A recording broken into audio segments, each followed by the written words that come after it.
وہ لوگوں کا ایک گروہ ایسا ہوتا ہے جو جنازے کے ساتھ مستقل طور پر چلتا رہتا ہے قبرستان میں پہنچنے تک، مسجد میں پہنچنے تک۔ اور پھر اس کے بعد ہم دیکھتے ہیں کہ کچھ لوگ موٹر سائیکلوں پر، کچھ لوگ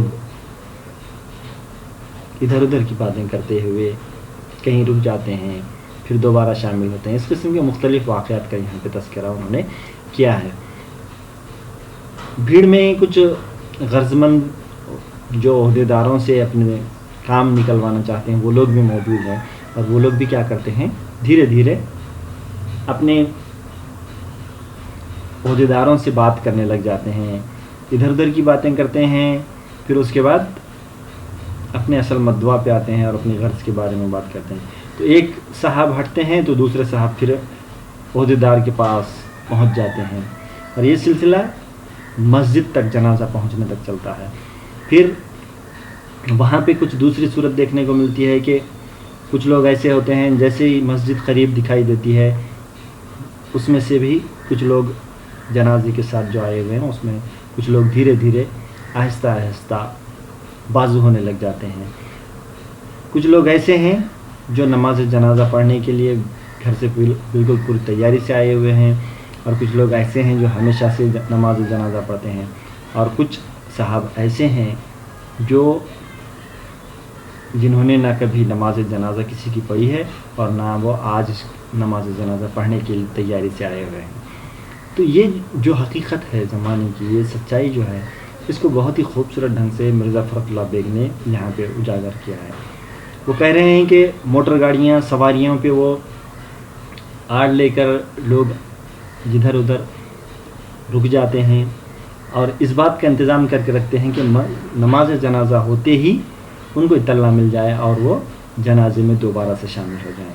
پھر ہوتا یہ ہے کہ نماز جنازہ ہوتی ہے اور لوگ نماز جنازہ جیسے ہی ہوتی ہے ان لوگوں میں اس طرح سے شامل ہوتے ہیں، دیکھنے والوں کو ایسا محسوس ہوتا ہے کہ یہ لوگ نماز جنازہ ادا کر کے مسجد سے ہی نکلے ہیں ان کے ساتھ۔ اس طرح سے ہوتا ہے۔ پھر کچھ لوگ راستے میں جو ہے دریافت کرتے ہیں، دکاندار جو ہوتے ہیں کہ کس کا انتقال ہوا، اور پھر دوبارہ ننگے پاؤں بھاگے چلے اپنی دکان کی طرف چلے جاتے ہیں۔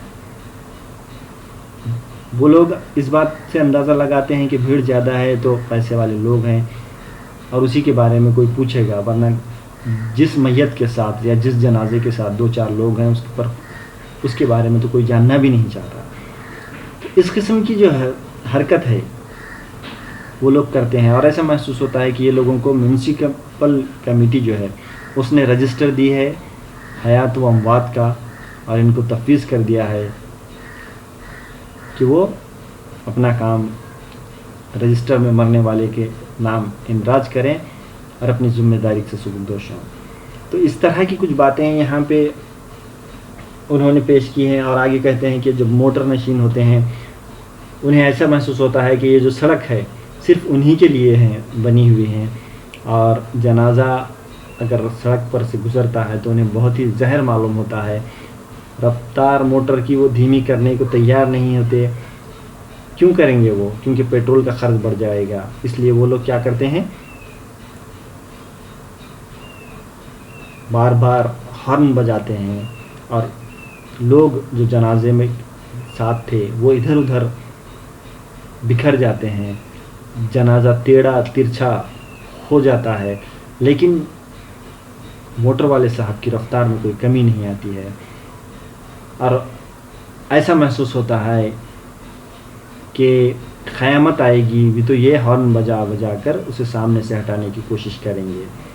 اس قسم کا طنز ہم کو مرزا فرت اللہ بیگ نے یہاں پہ کرتے ہوئے یہ بات پیش کی ہے کہ آج ہم دنیا میں اس قدر مصروف ہو گئے ہیں کہ ہمیں آخرت کی فکر نہیں ہے، اور ہم مکمل طور پر دکھاوا کرنے میں لگے ہوئے ہیں۔ پھر اس کے بعد جو انشائیہ آگے بڑھتا ہے اس میں یوں کہا جا رہا ہے کہ قبرستانوں کی حالت پر جتنا افسوس کیا جائے کم ہے، جائے عبرت کو جائے وحشت بنا دیا۔ قبرستان کیا ہے، خاصا ایک جنگل ہے، ایک طرف ٹوٹی پھوٹی ایک جھونپڑی پڑی ہے، جس میں ایک سخ صاحب، ان کی بیوی، 10-12 بچے، 5-6 بکریاں، ایک لنگڑا ٹٹو، 100-200 مرغیاں، 5-6 بلیاں، اور خدا معلوم کیا کیا بلائیات بھرے پڑے ہیں۔ آج ہم دیکھتے ہیں کہ قبرستانوں کی واقعتاً حالت بہت خستہ ہے، تو اس کی بھی یہاں پہ انہوں نے عکاسی کی ہے۔ وہ کہہ رہے ہیں کہ جتنا افسوس قبرستانوں کی حالت پر کیا جائے اتنا کم ہے۔ قبرستان جائے عبرت ہے، یعنی کہ عبرت کا مقام ہے، وہاں جانے پر ہمیں عبرت محسوس ہونی چاہیے، ایک قسم کا ہمیں ڈر ہونا چاہیے کہ ہمیں ایک دن یہاں پہ آ کر سونا ہے، اور ہم جب دنیا سے رخصت ہوں گے، جب انتقال فرما جائیں گے، تو اس وقت ہمیں یہیں لا کر دفن کیا جائے گا۔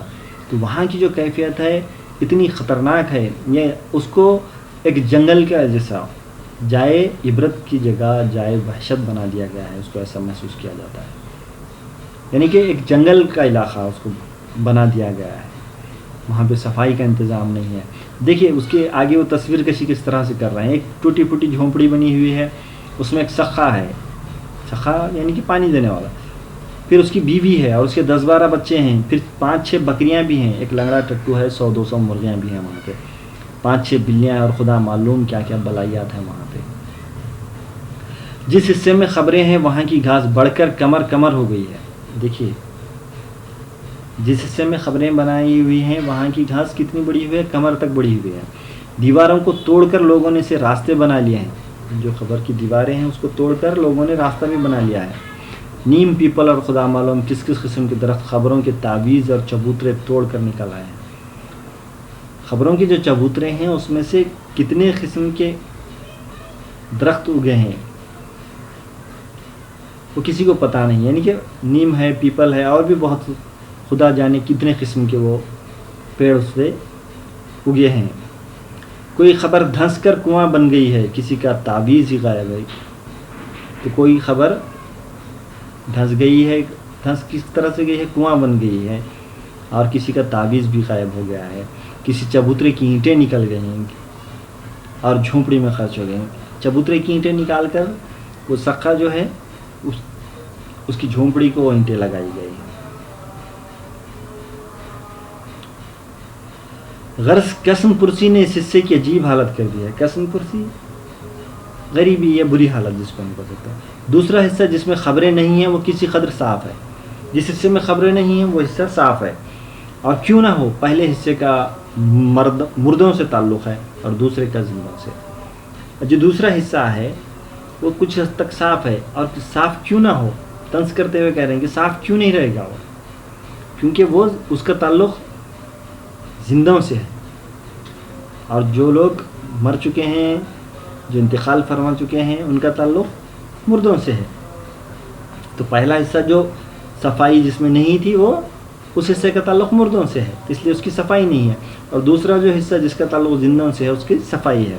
اب زندوں سے کس طرح سے ہے، یعنی کہ جو مردے ہیں یا مرے ہوئے لوگ ہیں وہ تو جگہ استعمال میں آ چکی ہے، لیکن یہ جو جگہ ہے دوسری، اس جگہ کو ابھی انتقال کرنے کے بعد کوئی انتقال کرے گا تو زندے لوگ آئیں گے، یعنی کہ اس کے رشتہ دار عزیز و قریب آئیں گے اور ان کے پاس سے خریدیں گے، اس لیے اس کو صاف رکھا گیا ہے۔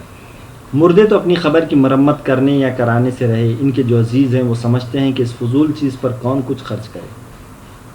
اب ظاہر بات ہے مرنے کے بعد تو کوئی اپنی خبر کی خبر نہیں لے سکتا یا اس کی درستی نہیں کر سکتا، لیکن جو عزیز ہیں وہ بھی اس پر کچھ پیسہ خرچ کرنا بھی فضول سمجھتے ہیں۔ جن کی زمین ہے وہ تو روپیے کھڑے کر چکے، اب ان کو اس سے کیا تعلق، دوسرے حصے کا صاف رکھا جانا اصول تجارت پر مبنی ہے۔ تو جن کی زمین ہے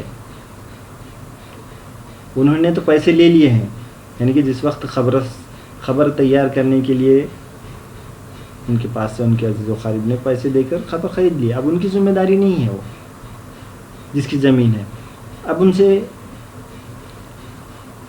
اس زمین کا کوئی تعلق نہیں۔ لیکن دوسرا جو حصہ صاف رکھا گیا ہے وہ اصول تجارت کی وجہ سے صاف رکھا گیا ہے۔ جب گاہکوں کو گھیرنے کے لیے دکاندار اپنی ایک ایک چیز بھاڑ پہنچ کر رکھتا ہے، یہ تو قبرستان والے اپنی 50 روپے گز والی زمین کو کیوں نہ صاف رکھیں۔ کوئی تجارت کرنے والا تاجر ہے تو وہ اپنی دکان کی ہر چیز کو صاف ستھرا رکھتا ہے، اس کو بار بار پہنچتا ہے۔ تو یہ تو قبرستان کی زمین ہے اور اس کی قیمت کیا ہے، 50 روپے فی گز ہے۔ تو خریدتے وقت اچھا مال دیکھ لو، پھر تم جانو اور تمہارے مردے جانے. یعنی کہ خریدتے وقت صاف زمین ہے یا نہیں ہے دیکھ لو تم، اور اس کے بعد پھر تمہاری ذمہ داری اور تمہارے مردوں کی ذمہ داری. میاں سقہ رہتے تو قبرستان میں ہیں مگر پھولوں کی سیج پر سوتے ہیں. ادھر لوگ قبر پر پھول چڑھا کر گئے اور ادھر ان کے بچے سب کے سب سمیٹ لائے. دیکھیے کیسی کیفیت ہے. جو سقہ ہے وہ ہمیشہ پھولوں کی سیج پہ سوتا ہے. ایسا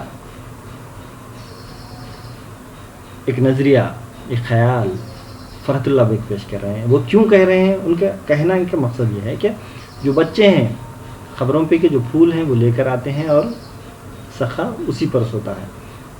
رات بھر پھول بستر پر رہے، صبح باسی پھول لے جا کر خبر پر چڑھا دیا. رات بھر پھول کہاں رہتے ہیں؟ بستر پہ، پھر صبح خبر پر وہی پھول چڑھا دیے جاتے ہیں.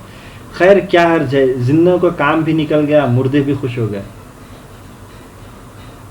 دیکھیے طنز اس طرح سے کیا جا سکتا ہے. وہ کہہ رہے ہیں کہ اس میں کیا حرج ہے.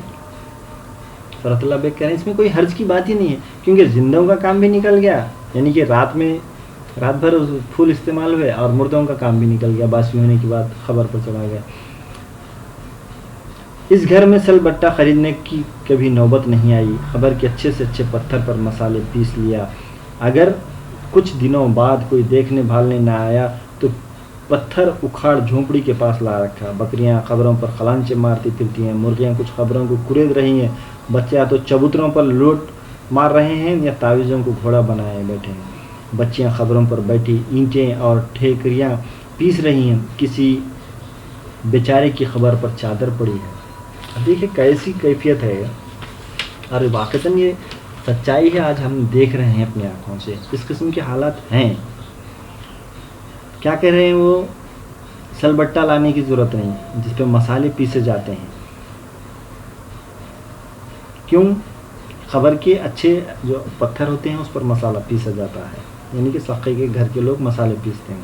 پھر اس کے بعد وہ کہہ رہے ہیں کہ اگر کوئی دیکھنے والے نہیں آئے تو وہ پتھر ہی اکھاڑ کر وہ جھونپڑی کے پاس لا لیتے ہیں. پھر اس کے بعد بکریاں خبروں پر خلانچے مار رہی ہیں، یعنی کہ چھلانگیں لگا رہی ہیں. مرغیاں خبروں کو کرید رہی ہیں، چبوتروں پر بچے لوٹ رہے ہیں. پھر تعویذوں کو کبھی گھوڑا بنا کے کھیل رہے ہیں بچے، اور بچیاں خبروں پر بیٹھی اینٹیں اور ٹھیکریاں پیس رہی ہیں. کسی بیچارے کی خبر پر چادر پڑی ہے، اس پر 20 سخنی نے گیہوں سکھانے ڈال دیے. کسی بیچارے کی جو خبر ہے اس پر چادر ڈالی ہوئی ہے، اب وہ کپڑا ہے چادر، تو اس پر سخنی کیا کر رہی ہے؟ گیہوں سکھانے ڈالی ہوئی ہے. ٹٹوانی کو ایک اگلی اور ایک پچھلی ٹانگ باندھ کر چھوڑ دیا ہے، وہ خبروں میں گھاس چرتی پھرتی ہے. اس کے ادھر ادھر پھدکنے سے کسی خبر کی اینٹ گری، کسی کا چونا گرا، کسی کا پتھر گرا. اگر ایسے ہی 4-5 گھوڑے چھوڑ دیے جائیں تو تھوڑے ہی دنوں میں وہی منظر بن جائے جو زلزلے کے بعد کانگڑے کا ہو گیا تھا. وہ کہہ رہے ہیں کہ جو گھوڑی ہے یا اس کا جو بچہ ہے ٹٹوانی کا، اس کے اگلی اور پچھلی ٹانگ کو باندھ کر چھوڑ دیا گیا ہے، جس کی وجہ سے وہ خبروں پہ گھاس چرتی پھرتی ہے اور ادھر ادھر پھدکتی ہے. اور خبروں کو کیا حالت ہو رہی ہے؟ کسی کا چونا گرا، کسی کا پتھر، کسی کے 4-5 گھوڑ. تو اس قسم کی وہ توڑ پھوڑ مچائے ہوئے ہیں. اور ایسے ہی اگر 4-5 گھوڑے لا کر چھوڑ دیے جائیں تو کیا ہو جائے گا؟ وہ زلزلے کی جیسی کیفیت ہو جائے گی. ایسا خیال، ایسا ایک نظریہ فرحت اللہ بیگ نے یہاں پیش کیا. پھر جنازہ قبرستان میں کیا گیا، فوج میں ترم بچ گیا. سخے کا سارا خاندان اپنا اپنا کام چھوڑ کر جھونپڑی میں گھسا اور اناج لینے کو برتن لیے لائن باندھ کر آ بیٹھا. کسی کے ہاتھ میں بے پیندے کا تام چینی کا کٹورا ہے تو کسی کے پاس ٹوٹی رکابی، کسی کے پاس مٹی کا پیالہ تو کسی کے ہاتھ میں ٹوٹا ہوا چھاج. سچ ہے خدا رزاق ہے، قبرستان والوں کو بھی گھر بیٹھے رزق پہنچاتا ہے. دیکھیے کتنا شدید طنز ہے. یہ کیفیت تو ہو گئی قبرستان کی. اب جب جنازہ پہنچتا ہے قبرستان میں تو سقے کا جو سارا خاندان ہے وہ جھونپڑی میں گھس جاتا ہے اور کیا کرتا ہے؟ اناج لینے کے لیے ایک لائن لگا کے کھڑا ہو جاتا ہے. کوئی بن پیندے کا تام چینی کا کٹورا لاتا ہے تو کوئی ٹوٹی رکابی لاتا ہے، کسی کے پاس مٹی کا پیالہ ہے تو کوئی ٹوٹا ہوا چھاج لاتا ہے. یہ سب لے کر وہ لائن میں کھڑے ہو جاتے ہیں گیہوں لینے کے لیے، اور معاف کیجیے گا اناج لینے کے لیے۔ کیا کہہ رہے ہیں مرزا فرد اللہ بھائی؟ خدا رزاق ہے، قبرستان والوں کو بھی گھر بیٹھے رزق پہنچاتا ہے۔ دیکھیے کہہ رہے ہیں کہ خدا تو رزاق ہے، گھر بیٹھے قبرستان والوں کو بھی رزق پہنچا دیتا ہے۔ اللہ تعالیٰ کا تو معاملہ ایسا ہے کہ وہ ہر ایک کو رزق پہنچاتا ہے۔ تو یہاں پہ یہ تنزیہ طور پر کہہ رہے ہیں۔ یہ تو قبرستان والوں کی حالت ہوئی، اب ساتھ والوں کی کیفیت سنیے۔ یہ تو قبرستان والے جو تھے ان کی کیفیت، ان کی حالت ہوئی، اب ساتھ والوں کی کیفیت۔ جنازہ لا کر اب گور رکھ دیا، ایک آتا ہے خبر کو جھانکتا ہے، دوسرا آتا ہے جھانک جاتا ہے۔ ہر شخص کو زمین سخت ہونے کی شکایت ہے، کوئی مزدوروں کو سست کہتا ہے، کوئی پٹاؤ کا نقص بتاتا ہے، کوئی قبرستان والے کو برا کہتا ہے۔ جب اس ریویو سے بھی فراغت پائی تو دو دو تین تین آدمی ایک ایک خبر پر جا بیٹھے، چبوترے کو تخت بنا لیا اور تعویذ کو لگاؤ تکیا اور لگے سگریٹ اور بڑی کا دم لگانے۔ کسی نے سخے سے چلم بھرنے کی فرمائش کی، اس نے حقہ تازہ کر کے سلفا بھر حاضر کیا۔ حقے مزے لے لے کر پیے جا رہے ہیں، ایک دوسرے کی توازے کی جا رہی ہے، سلفا پر سلفا بھروایا جاتا ہے اور یہ وقت کسی نہ کسی طرح کاٹا جاتا ہے۔ یہ توفیق نہیں ہوئی کہ کچھ خدا کی یاد کریں یا ان خفتگان خاک کی حالت کو دیکھ کر عبرت ہی حاصل کریں۔ دیکھیے قبرستان کے میں جو جنازے کے ساتھ لوگ آتے ہیں ان کے بارے میں یا ان کی کیفیت کچھ بیان کی جا رہی ہے۔ وہ کہہ رہے ہیں کہ مختلف قسم کی رائیں پیش کی جاتی ہیں خبر کے تعلق سے۔ کسی نے مزدوروں کی کاہلیہ کہا، کسی نے قبرستان والوں کو برا بلا کہا، کوئی زمین سخت ہے شکایت کی، اس قسم کی باتیں ہوتی رہی۔ اس کے بعد جیسے ہی یہ تجزیہ کرنے سے فراغت ملتی ہے، لوگ کیا کرتے ہیں، دو دو تین تین کی شکل میں خبروں کے چبوتروں پر یا خبروں پر جا بیٹھتے ہیں۔ کوئی خبر کی تخت پر بیٹھ جاتا، چبوترے کی تخت پر، چبوترے کو تخت بنا کے بیٹھ جاتا ہے، کوئی تعویذ کو گاؤ تکیا سمجھ کر اسے ٹیکا لگا بیٹھ جاتا ہے، اور پھر سگریٹ اور بڑی نکال کر وہ پینے لگ جاتے ہیں۔ پھر کسی نے اس میں سے سقے کو کیا کرتے ہیں، چلم کی فرمائش کرتے ہیں، اور وہ حقہ تازہ کر کے سلفا بھر کے وہ لا کر دیتا ہے۔ بار بار اس کو حقے کے مزے لے رہے ہیں اور اسے بار بار بھرنے کے لیے کہہ رہے ہیں، اور وہ بار بار سلفا بھر کر لاتا ہے اور دیتا ہے۔ لیکن کسی کو یہ توفیق نہیں ہوئی کہ ہم اس عبرت کی جگہ آئے ہوئے ہیں اور کچھ عبرت ہی حاصل کر لیں۔ کسی کا خیال اس طرف نہیں جاتا ہے، اور ہم آج دنیا میں اس قدر مست ہو چکے ہیں کہ ہمیں کبھی آخرت کی فکر ہوتی ہی نہیں ہے۔ بارہا ہم نے دیکھا ہے کہ ایسے قسم کے حالات آئے دن دیکھنے کو مل رہے ہیں۔ پھر بعض لوگ ہیں کہ گھاس سے بچتے بچاتے خبروں پر کودتے پھاندتے چلے جا رہے ہیں۔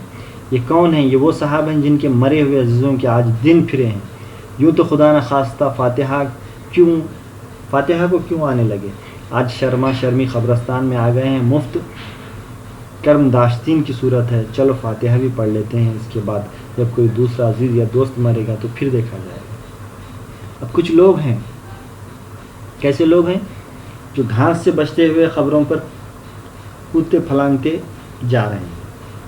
یہ وہ لوگ ہیں جن کے عزیز اور اقارب جن کا انتقال ہو چکا ہے وہ اسی قبرستان میں مدفن ہیں یا ان کو دفن کیا گیا ہے، اور انہیں اتنی توفیق نہیں ہوئی تھی کہ وہ نماز جنازہ ان کی پڑھنے کے بعد کبھی دوبارہ آ کر فاتحہ وغیرہ پڑھیں۔ آج وہ اس میت کے ساتھ، اس جنازے کے ساتھ آئے ہوئے ہیں، تب انہیں یاد آئی ہے اپنے عزیز و اقارب کی جن کا انتقال ہو چکا ہے، تو فاتحہ پڑھ رہے ہیں۔ اور پھر وہ طنز کرتے ہوئے کیا کہہ رہے ہیں فرت اللہ بھائی، دیکھا جائے گا جب پھر کسی عزیز کا انتقال ہوگا تو اس وقت آئیں گے اور پھر دوبارہ فاتحہ پڑھیں گے۔ اور یہی معمول ہو چکا ہے۔ ہم دیکھتے ہیں کہ یہ سچائی ہے۔ ایک صاحب ہیں کہ خبروں کی کتبے ہی پڑھتے پھر رہے ہیں، کچھ نوٹ بھی کرتے جاتے ہیں، کوئی اچھا کتبہ مل گیا تو اپنے دوستوں کا آواز دے کر بلایا اور بجائے فاتحہ کی داد سخن گوئی دی گئی، کچھ اپنا کلام سنا، کچھ ان کا سنا، غرض کوئی نہ کوئی مشغلہ وقت گزارنے کا نکال ہی لیا۔ اس میں کچھ ایک صاحب ہیں کیا کر رہے ہیں، کتبے پڑھ رہے ہیں، کتبوں پہ لکھا ہوا ہے کچھ باتیں لکھی ہوئی ہوتی ہیں خطبوں پہ تو وہ پڑھ رہے ہیں اور کچھ نوٹ بھی کر رہے ہیں. اگر انہیں اچھا خطبہ ملتا ہے تو دوستوں کو بھی بلاتے ہیں آواز دے کر, اور فاتحہ پڑھنے کے بجائے وہ کیا کرتے ہیں, داد سخن گوئی کے, یعنی کہ وہ کتنا اچھا لکھا ہوا ہے اس کی تعریف کرنے لگتے ہیں اور اس کی داد دیتے تھے, وہیں اپنے دوستوں کے ساتھ رک جاتے ہیں. کچھ اپنا کلام بھی سناتے ہیں اور کچھ ان کا سنا, غرض کوئی نہ کوئی مشغلہ وقت گزارنے کے لیے یہ لوگ نکال ہی لیتے ہیں. جو لوگ چبوتروں پر متمکن ہیں ان کی کچھ نہ پوچھو. ہر چبوترے پر ایک پارلیمنٹ ہے اور خبر ایک کانگریس کا اجلاس. دنیا بھر کی خبروں پر تنقید ہو رہی ہے. جو چبوتروں پر بیٹھے ہوئے لوگ ہیں وہ کیا کر رہے ہیں, ان کے بارے میں مت پوچھیے, ایسا کہہ رہے ہیں مرزا فروخ لوگ. کیوں؟ کیونکہ ان کے لیے تو وہ چبوترا ایک پارلیمنٹ ہے اور وہ ہر خبر پر ایک کانگریس کا اجلاس کر رہے ہیں, ایسا محسوس ہو رہا ہے. اور دنیا بھر کی جو خبریں ہیں اس کا تجزیہ کیا جا رہا ہے. دفتر کی کارروائیوں پر بھی بحث ہو رہی ہے. افواہوں کے ذرائع اور ان کی تصدیق و تردید کی جا رہی ہے. سفارشیں بھی ہو رہی ہیں, وعدے کیے جا رہے ہیں. غرض سب کچھ ہو رہا ہے, نہیں ہو رہا ہے تو جو ہونا چاہیے اور جس غرض کے لیے ساتھ آیا ہے.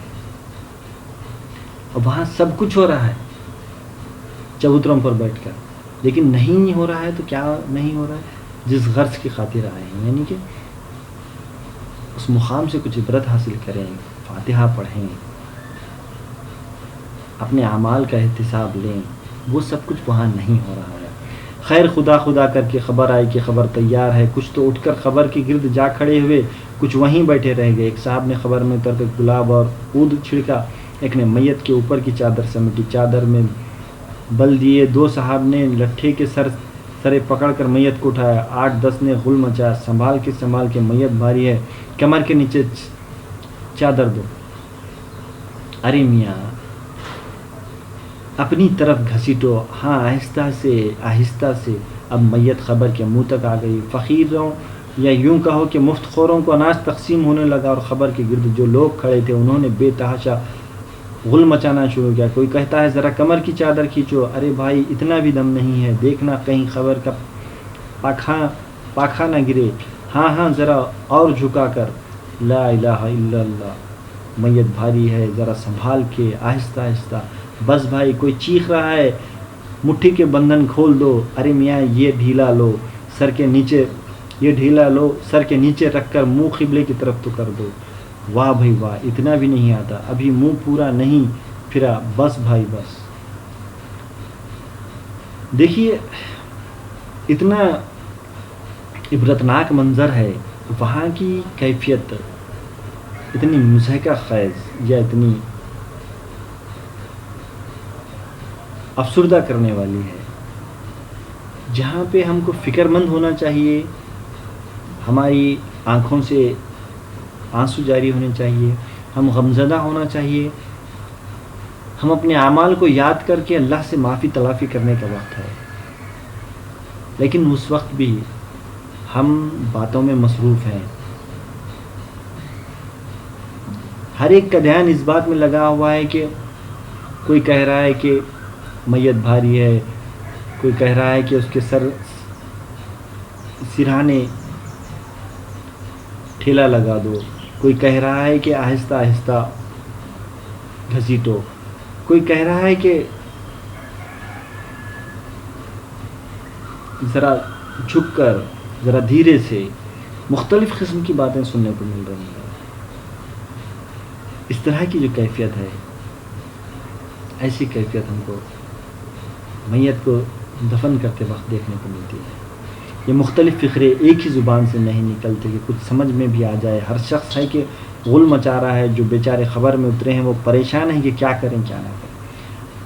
یہ جو خبر کے اوپر کے لوگ ہیں, یہ لوگ اس قسم کی باتیں کر رہے ہیں اور اتنا شور و غل کر رہے ہیں مختلف باتیں کر کے کہ جو خبر میں میت پہنچانے کے لیے اترے ہوئے لوگ ہیں وہ پریشان ہیں. انہیں کسی کی بھی بات سمجھ میں نہیں آ رہی ہے اور وہ کس طرح سے میت کو نیچے اتاریں اس کے لیے بہت پریشان ہیں. بہرحال اس غل غباڑے کے ساتھ دوست احباب اس مرنے والے کو پہلی منزل تک پہنچا ہی دیتے ہیں. اب پٹاؤ کی نوبت آتی ہے. اس میں وہی گڑبڑ شروع ہوتی ہے. کوئی کہتا ہے یہ کڑی نہیں وہ کڑی, کوئی کہتا ہے لا حول ولا قوت, مفت میں 100 روپے مار لیا اور کڑیاں دیں تو ایسی. غرض کوئی کچھ کہتا ہے, کوئی کچھ. اسی گڑبڑ میں پٹاؤ ہو جاتا ہے، مٹی دینے کی نوبت آتی ہے۔ تو پٹاؤ کا بھی جو معاملہ ہے وہ بھی جیسے تیسے نپٹ جاتا ہے، جس طرح سے میت کو خبر میں اتارنے کا نپٹ جاتا ہے، اس طرح کی کیفیت ہم کو دیکھنے کو ملتی ہے۔ اب مٹی دینے کی نوبت آتی ہے۔ مٹی تو ہر ایک دیتا ہے، منہ سے بھی ہر ایک بڑبڑاتا ہے، لیکن یہ خدا ہی کو معلوم ہے کہ جو کچھ پڑھنا چاہیے وہ پڑھتا بھی ہے یا نہیں۔ البتہ لفظ منہا بہت اونچی آواز میں کہا جاتا ہے اور باقی سب الفاظ منہ ہی منہ میں ختم کر دیے جاتے ہیں۔ منہا جو لفظ ہے وہ اونچی آواز میں کہا جاتا ہے، لیکن باقی جو الفاظ ہیں وہ منہ ہی منہ میں کر دیے جاتے ہیں۔ یہ اس قسم کی کیفیت ہم کو دیکھنے کو ملتی ہے۔ اب یہاں دیکھیے کہ اس قسم کے جو حالات ہیں آئے دن دیکھنے مل رہے ہیں، اور یہ ایک ٹرینڈ بن چکا ہے۔ جب اس کام سے فراغت پائی اور خبر تیار ہو گئی تو فاتحہ کی نوبت آئی۔ ساتھ آنے والوں میں کوئی بھی ایسا نہ ہوگا جو اس میں شریک نہ ہو۔ ہونٹ تو سب کے ہلتے ہیں، مگر شاید 100 میں 20 بھی نہ ہوں گے جو جانتے ہوں کہ فاتحہ میں کیا کیا صورتیں پڑھتے ہیں۔ فاتحہ پڑھتے ہی سب کو اپنے اپنے گھر جانے کی سوچی۔ دیکھیے، خبر بن جاتی ہے، تیار ہو جاتی ہے اور فاتحہ پڑھنے کی نوبت آتی ہے، تو پھر ساتھ میں جو آئے ہوئے لوگ ہیں کوئی بھی ایسا نہیں ہوتا جو فاتحہ میں شریک نہیں ہوتا۔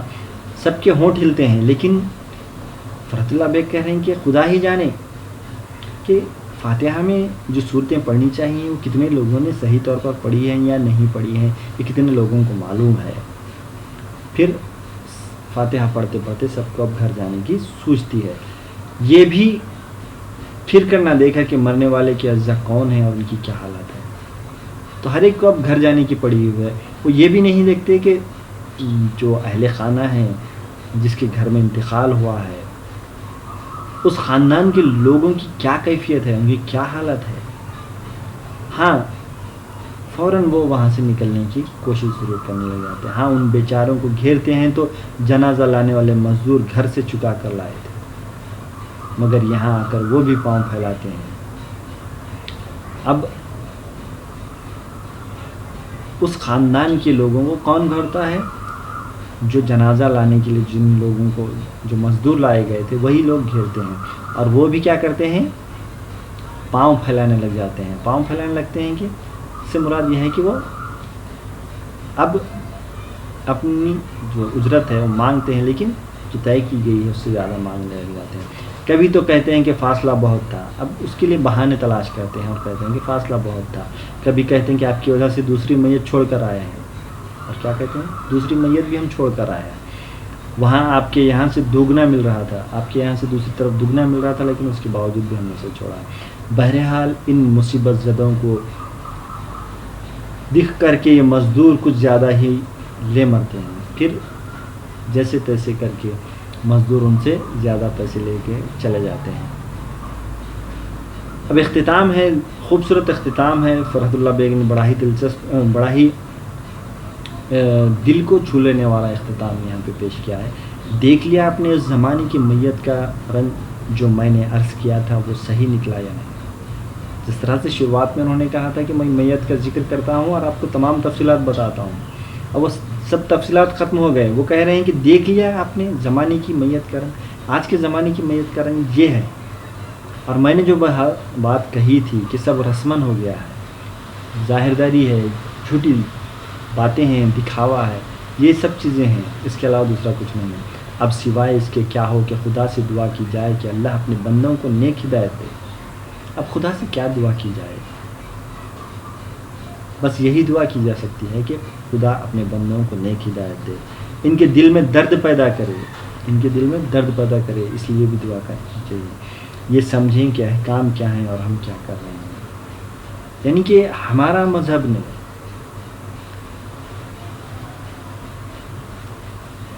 جو احکام بتائے ہیں اس پر ہمیں عمل کرنے کی توفیق اللہ دے، اور ہم جو کر رہے ہیں وہ کیا کر رہے ہیں، اس میں کتنی کوتاہی ہو رہی ہے، کتنی غلطیاں ہو رہی ہیں، یہ بھی سمجھنے کی ہمیں توفیق دے، یا ہمیں سدھار پیدا کرنے کی قدرت یا اللہ توفیق دے۔ یہ کہہ کر مرزا فرحت اللہ بیگ نے اس انشائی کا اختتام کیا ہے۔ بڑا ہی اچھا انشائیہ ہے. انشائیے کی شروعات سے لے کر آخر تک جو مختلف کیفیات یا حالات یا مختلف پہلوؤں کو مرزا فرت اللہ بیگ نے جس ڈھنگ سے پیش کیا ہے وہ بڑے ہی جھنجھوڑ دینے والے ہیں. جیتی جاگتی سچائی ہے آج کے زمانے کی. آج ہم دیکھتے ہیں کہ لوگوں کے پاس بالکل بھی وقت نہیں ہے. لوگ ایسی زندگی بسر کر رہے ہیں جیسا کہ ہمیشہ کے لیے وہ یہاں رہنے کے لیے آئے ہیں. اور ہم جو ہماری مذہب کی تعلیمات ہیں، جو احکامات ہم کو دیے گئے ہیں، اس سے دور ہوتے چلے جا رہے ہیں.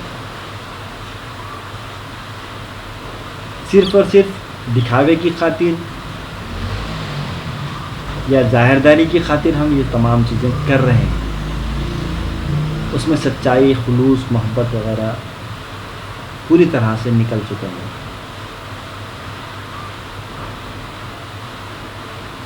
یہ جو دعا آخر میں انہوں نے کی ہے کہ خدا ہم کو ہمارے دلوں میں بھی وہ درد پیدا کرے، نیک ہدایت دے بندوں کو، ہمارے دلوں میں درد پیدا کرے اور ہم احکام کو سمجھیں، اس کی بھی ہمیں خدا توفیق دے. اس دعا کے ساتھ انہوں نے اس انشائی کا اختتام کیا ہے. یقیناً آج ہم جب کبھی بھی میتوں میں جاتے ہیں تو ایسا محسوس ہوتا ہے ہو بہو جیسا کہ اس انشائیے میں مختلف کیفیات پیش کی گئی ہیں. تو ہمیں بھی اسی طرح سے دعا گو ہونا چاہیے مرزا فرت اللہ بیگ کے ساتھ کہ اللہ ہم کو بھی نیک ہدایت دے، ہمارے بھی دلوں میں وہ درد پیدا کرے اور احکامات کو سمجھنے کی ہمیں توفیق دے. شکریہ.